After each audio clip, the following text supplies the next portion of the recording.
Actually ಅನಧಿಕೃತ ವ್ಯಕ್ತಿಗಳು ಕಚೇರಿಯಲ್ಲಿ ಇದ್ದಾರೆ ಅಂದ್ರೆ ಅದು ತಪ್ಪು. ಅಂಥವ್ರನ್ನ ನಾವು ಇಮಿಡಿಯೇಟ್ ಆಗಿ ಕ್ರಮ ತಗೋತೀವಿ. ಯಾಕಂದ್ರೆ ಬಂದು 2 ವರ್ಷ ಆಯ್ತು. ಕಂಪಲ್ಸರಿ ಫಸ್ಟ್ ಬಂದ ತಕ್ಷಣ ಮಾಡಿರೋದು ಅದನ್ನೇ ನಾವು. ಯಾವುದೇ ಅನಧಿಕೃತ ವ್ಯಕ್ತಿಗಳು ಇರಲಿಲ್ಲ. ಬಟ್ ಏನಾಗುತ್ತೆ, ಕಾಂಟ್ಯಾಕ್ಟ್ ಬೇಸ್ ಮೇಲೆ ಆಪರೇಟರ್ ತೊಗೊಳಕ್ಕೆ, ದುಡ್ಡು ತೊಗೊಳಕ್ಕೆ, ಡ್ರೈವರ್ ತೊಗೊಳಕ್ಕೆ ಅವಕಾಶ ಇದೆ. ಅಂಥವ್ರು ಯಾರಿದ್ರೆ ನಾವು ಅವ್ರಿಗೆ ನಾವು ಇನ್ಶೂರೆನ್ಸ್ ಮಾಡಬೇಕಾಗತ್ತೆ. ನೀವು ಅಂಥ ಪರ್ಟಿಕ್ಯುಲರ್ ಯಾವ ಕಂಪ್ಲೇಂಟ್ ಕೊಟ್ಟು ನಾವು 100% ಅಟೆಂಡ್ ಮಾಡೋದು. ನಮ್ಮ ಕಚೇರಿಯಲ್ಲಿ ಅನಧಿಕೃತ ವ್ಯಕ್ತಿಗಳು ಯಾಕಂದ್ರೆ ಈಗೆಲ್ಲ ಆನ್ಲೈನ್ ಇದೆ. ಮೊದಲಿನಂಗೆ ಮೆನುವಲ್ ಇಲ್ಲ. ಮೊದಲೇನಿತ್ತು, ಕಾಸ್ಟ್ ಇನ್ಕಮ್ ಯಾವ ಅರ್ಜಿ ಹಾಕಿದ್ರು ಮೆನುವಲ್ ಇರೋದ್ರಿಂದ ಅನಧಿಕೃತ ವ್ಯಕ್ತಿ ಕೊಡೋದು, ದುಡ್ಡು ಕೇಳೋದು ಅಂತೆಲ್ಲ ಮಾಡ್ತಿದ್ರು. ಈಗೆಲ್ಲ ಆನ್ಲೈನಲ್ಲಿ ಅವಾಗ ರೈತರು ಕೂತು ಆನ್ಲೈನ್ ಅರ್ಜಿ ಹಾಕ್ಬೋದು. ನಮ್ಮಲ್ಲಿ ಎಲ್ಲ ಆನ್ಲೈನ್ ಇರೋದ್ರಿಂದ ಪ್ರತಿದಿನ ಡೈಲಿ ಬೇಸ್ ಮೇಲೆ ನಾವು ಈ ಆಫೀಸಿಂದ ಡಿಸ್ಪೋಸ್ ಮಾಡೋದ್ರಿಂದ ಅನಧಿಕೃತ ವ್ಯಕ್ತಿಗಳಿಗೆ ಮೀಡಿಯೇಟರ್ಗಳಿಗೆ ಇಲ್ಲಿ ಅವಕಾಶನೇ ಇಲ್ಲ. ಅದಾಗಿ ತಾವು ಹೇಳ್ತಾ ಇದ್ದೀರಿ ಅಂಥವು ಯಾವ ಪರ್ಟಿಕ್ಯುಲರ್ ಇರ್ತದೆ ಇಮಿಡಿಯೇಟ್ ಅಟೆಂಡ್ ಮಾಡೋದು. ಈಗ ಗುನ್ನಾಪುರ ಮೇಡಮ್ ಸರ್, ಪ್ರಶಾಂತ್ ರೋಗಿ ಅಂತ ವ್ಯಕ್ತಿ ಸರ್, ಅವರಿಗೆ ಮೇಡಮ್ ಅವ್ರು ಸುಮ್ಮನೆ ಕೂತು ಅವ್ರಿಗೆ ಕೆಲಸ ಹಚ್ತಾರೆ ರೀ. ನೀವು ಹೇಳಿದಾಗೆ ಕಂಪ್ಯೂಟರ್ ಎಲ್ಲ ಆನ್ಲೈನೇ ಅವರೇ ಮಾಡ್ತಾರೆ ಸರ್. ಆ ರೀತಿ ಸರಿ ತಪ್ಪು ಸರ್? ಅಲ್ಲ, ಅಂತ ಅಟೆಂಡ್ ಮಾಡಿ ಚೆಕ್ ಮಾಡಿಸ್ತೀವಿ. ಹಾಂ ಸರ್. ಯಾಕಂದ್ರೆ ನನ್ನ ಎದುರಿಗಿರಂಗಿಲ್ಲ. ನಾವು ಬಂದ ತಕ್ಷಣ ಯಾವುದೇ ಪ್ರತಿಯೊಂದು ನಾವು ರೌಂಡ್ ಹೊಡಿತಿರ್ತೀವಿ, ನೋಡ್ತಿರ್ತೀವಿ, ಪ್ರತಿದಿನ ಚೆಕ್ ಮಾಡ್ತೀವಿ ನಾವು. ಹಾಂ ಸರ್. ಇವನ್ ಕಾಂಟ್ಯಾಕ್ಟ್ ಬೇಸ್ ಇದ್ದವ್ರು ಅಟೆಂಡೆನ್ಸ್ ಆಗಿ ಇಟ್ಟಿದ್ದೀವಿ. ಅಂಥವ್ರು ನೀವು ಹೇಳ್ತಾ ಇದ್ರಿ, ಇವತ್ತು ನಾನು ಗಮನಕ್ಕೆ ಬಂದ ಅಂಥವ್ರಿಗೆ ಇಮಿಡಿಯೇಟ್ ಅಟೆಂಡ್ ಮಾಡೋದು ವ್ಯವಸ್ಥೆ ಮಾಡ್ತೀವಿ. ಈಗ ಒಂದು ಅಧಿಕಾರಿ ಇದ್ರೆ ಸರ್, ಗೌರ್ಮೆಂಟಿಂದ ಪೇಮೆಂಟ್ ಅದೇ ಕೊಡ್ತಾರೆ ಸರ್. ಈಗ ತಮ್ಮ ಪೇಮೆಂಟ್ನಾಗ ಮತ್ತವ್ರಿಗೆ 10,000 5,000 ಕೊಟ್ಕಿಸಂದ್ರೆ ತಾವು ಮಾಡೋ ಕೆಲಸ ಅವ್ರಿಗೆ ಕೊಟ್ಕಿಸಂದ್ರೆ ತಾವು ಹೊರಗೆ ಲೀಡರ್ಕಿ ಪಕ್ಷದಾಗ ತಿರುಗಾಡಿ ಲೀಡರ್ಕಿ ಮಾಡ್ತಾರೆ ಎಷ್ಟೋ ಜನ. ಅವೆಲ್ಲ ಎವಿಡೆನ್ಸ್ ನಮ್ಮ ಹತ್ರ ಅದಾವೆ. ಜನರಲ್ ಸರ್ ಎಲ್ಲ ಎವಿಡೆನ್ಸ್ ಕೊಡ್ತೀನಿ ರೀ ನಿಮಗೆ ರೀ. ಇಲ್ಲ ಎವಿಡೆನ್ಸ್ ಕೊಡ್ತೀನಿ, ಲೆಟರ್ನು ಕೊಡ್ತೀನಿ ಸರ್ ನಮ್ಮ ಚಾನಲ್ದಿಂದ ನಿಮಗೆ ರೀ. ಅವ್ರ ಮೇಲೆ ಆಕ್ಷನ್ ತಗೊಳ್ರಿ ಅಂತ ಹೇಳಿ. ಈಗ ನಿಮ್ಮ ಪ್ರಶ್ನೆ ಜನರಲ್ ಆಗಿತ್ತು, ಜನರಲ್ ಆಗಿ ಬೇಡ, ಪರ್ಟಿಕ್ಯುಲರ್ ಆಗಿ ಹೇಳಿದ್ರೆ ಅದಕ್ಕೆ ಇದು ದಾಖಲೆ ಸಮೇತ ಲೆಟರ್ನೇ ಕೊಡ್ತೀನಿ ಸರ್ ನಾನು ನಿಮಗೆ.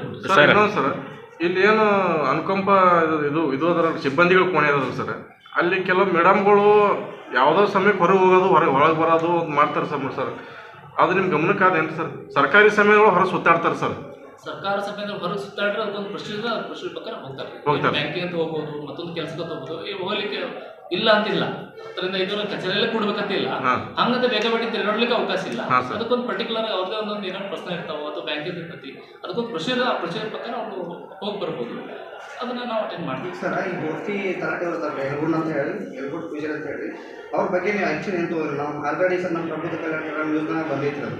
ಆಕ್ಷನ್ ತಗೊಳ್ಳೋಂಥ ಪ್ರಶ್ನೆ ಇಲ್ಲದ್ರೆ ಗ್ರಾಮಾಡಳಿತಾಧಿಕಾರಿ ಹೊರಗಿರ್ತಾರೆ, ನಮ್ಮ ಕಚೇರಿ ಇಲ್ಲ, ನೇರವಾಗಿ ಬರಂಗಿಲ್ಲ. ಅವ್ರ ಕಚೇರಿ ಸಪ್ರೇಟು ಹೊರಗಿರ್ತಾರೆ, ಫೀಲ್ಡ್ ಎಕ್ಸಿಕ್ಯೂಟಿವ್. ಅವ್ರು ಯಾರು ತೊಗೊಂಡಿಟ್ಕೊಂಡ್ರು ಅದು ನಮ್ಮ ಕಚೇರಿ ಸಂಬಂಧ ತೊಗೊಂಡಿಟ್ಕೊಂಡಿಲ್ಲ ಸರ್. ಅವರು ಕೆಲಸ ಮಾಡಕ್ಕೆ ಕರೆಸ್ತೀನಿ ಅಂತ ನಾವು ಮಾತಾಡ್ತಾರೆ ಸರ್. ಅಲ್ಲ, ಅದನ್ನೇ ನಾವು ಅದನ್ನ ಹೇಳಿಕ್ಕೆ ಅಂದ್ರೆ ನಿಮ್ಮ ಕಚೇರಿ ಒಳಗೆ ಅದಾರಲ್ರಿ ಸರ್. ಈಗ ನಿಮ್ಮ ಪ್ರಶ್ನೆ ನಾ ಹೇಳೋದು ಕೇಳ್ರಿ, ಬೇರೆ ಬೇರೆ ಕಚೇರಿಯಲ್ಲಿ ಈ ಸಿಸ್ಟಮ್ ಐತೆ ಗೊತ್ತಿಲ್ಲ. ನಮ್ಮಲ್ಲಿ ನಾವು 2 ಕಚೇರಿ ನಾವು ಸ್ಟ್ರೀಮ್ಲೈನ್ ಮಾಡೋ ಸಲುವಾಗಿ. ಒಂದು ಸ್ಟ್ರೀಮ್ಲೈನ್ ಅಂದ್ರೆ ಏನು, ಸಾರ್ವಜನಿಕರಿಗೆ ಇಮಿಡಿಯೇಟ್ ಆಗಿ ಲಭ್ಯ ಆಗಲಿ, ಜಲ್ದಿ ಕೆಲಸ ಸಿಗಲಿ ಅನ್ನೋ ಉದ್ದೇಶಕ್ಕಾಗಿ ನಮ್ಮ ಕಚೇರಿಯಲ್ಲಿ ಒಂದು ಸೆಂಟರ್ ಮಾಡಿ, ಆಮೇಲೆ ನಾಳೆ ಕಚೇರಿ ಬಳ್ಳಿ ಒಂದು ಸೆಂಟರ್ ಮಾಡಿ, ಈ ಆಫೀಸ್ ಏನದ ಈ ಆಫೀಸ್ ಮಾಡಿದಾರೆ.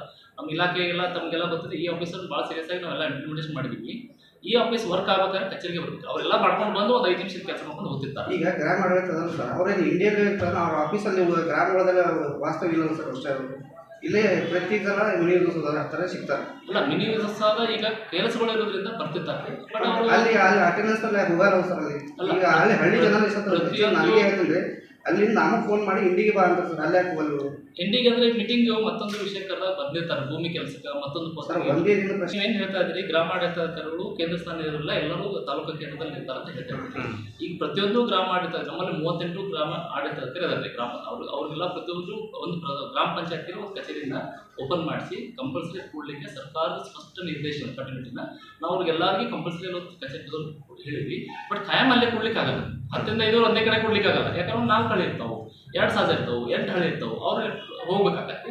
ಅವ್ನಿಗೊಂದಲ್ಲಿ ಸೆಂಟರ್ ಇದೆ. ಬಟ್ ನಮ್ಮ ಈ ಆಫೀಸ್ ಮಾಡ್ಕೊಂಡು ಬರ್ಬೇಕಾದ್ರೆ ಮತ್ತೆ ಕಚೇರಿ ಈಗ ಏನೋ ಒಂದು ಅರ್ಜಿ ಕೊಡ್ತೀರಿ ನೀವು, ಕಾಸ್ಟ್ ಒಂದು ಇದಕ್ಕೊಂದು ಮರಣ ತಿರುಪಡೆ ಕೊಡ್ತೀರಿ. ಯಾವುದೋ ಒಂದು ಕಚೇರಿ ಕೊಟ್ಟಾಗ ಹೊರಗೆ ಅವ್ನು ಕೆಲಸ ಮಾಡ್ಕೊಂಬಂದ್ರೆ ಒಂದು ಅಪ್ಲೋಡ್ ಮಾಡ್ಬೇಕಾದ್ರೆ ಮತ್ತೆ ಇಲ್ಲೇ ಬರ್ಬೇಕು ನಾವು. ಇದು ಸ್ಟಾರ್ಟಿಂಗ್. ಈಗ ನಮ್ಮ ಸರ್ಕಾರದ ಸ್ಟಾರ್ಟಿಂಗ್ ಹಂತದಲ್ಲಿದೆ. ಇಲ್ಲಿ ಬರಬೇಕು ಅಥವಾ ಒಳ್ಳೆ ಹೋಗಬೇಕು, 2 ಹೋಬಳಿ ಕೇಂದ್ರದಲ್ಲಿದೆ. ಇನ್ನು ಬರ್ತಾ ಹಂತವಾಗಿ ಮೊಬೈಲ್ ಹೆಂಗಂತಂದ್ರೆ ನೀವು ಹೇಳಿದಾಗ ಅಲ್ಲೇ ಇರಬೇಕು, ಕಚೇರಿಯಲ್ಲೇ ಇರಬೇಕಾಗುತ್ತೆ. ಮುಂದಿನ ದಿನಗಳಲ್ಲಿ ಆಗ್ತಾರೆ ಸರ್. ಇನ್ನೊಂದು ಹಂತ ಅಲ್ಲ, ಇಟ್ಕೊಂಡಿದ್ದೆ ತಪ್ಪ್ರಿ.